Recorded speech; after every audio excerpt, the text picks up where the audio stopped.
All right, our top story today. Russia has launched its invasion of Ukraine, attacking from three sides. Russia overnight launched its long-anticipated attack on Ukraine. These troops you can see over here, they are Russian airborne forces. They have taken this airport. Russia has begun a full-scale invasion of Ukraine.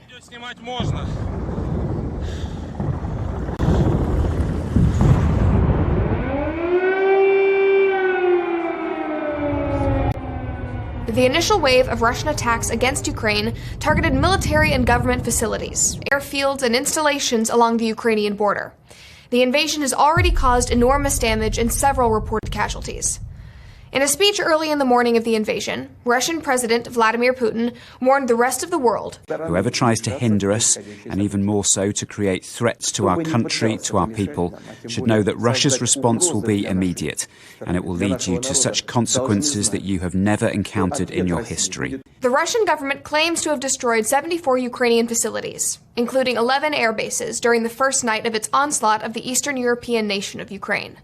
The announcement comes as Ukraine is calling upon all international partners to assist in the war effort while providing guns to any Ukrainian who wants to join the fight. Satellite images of an air base show extensive damage after the attacks. Ukraine is also reporting that it has downed a half-dozen Russian aircraft. Large explosions and missile launches were seen in videos posted on social media.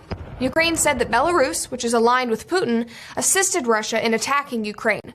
A senior Ukrainian official told the Wall Street Journal that hundreds of Ukrainian soldiers died in the initial volley of attacks.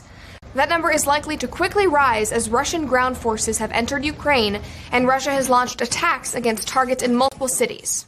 Ukrainian President Volodymyr Zelensky announced that he was imposing martial law across the entire territory of our state. Zelensky also announced on the morning of the invasion that he would give weapons to anyone who wanted to defend the country from the full-scale Russian invasion. The Associated Press reported that the Russian defense minister ordered Ukrainian servicemen to be treated with respect and that anyone who surrenders should be offered safe corridor. Meanwhile, Ukraine is saying that it shot down 5 Russian fighter jets and 1 helicopter.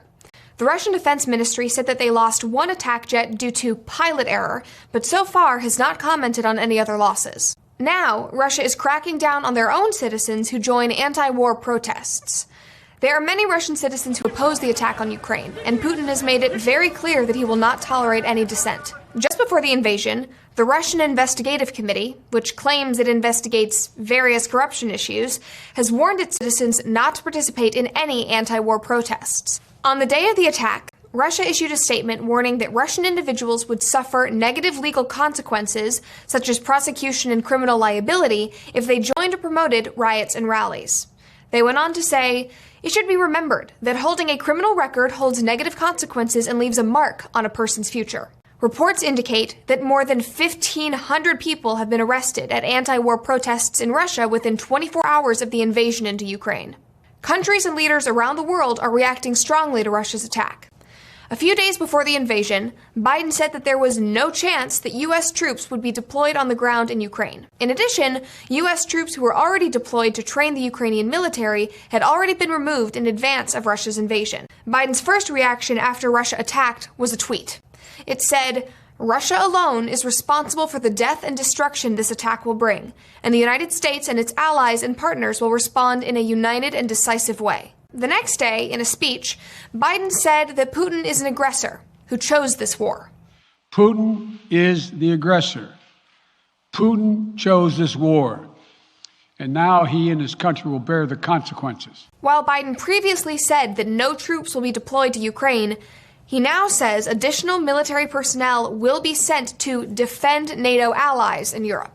Our forces are not going to Europe to fight in Ukraine, but to defend our NATO allies and reassure those allies in the East.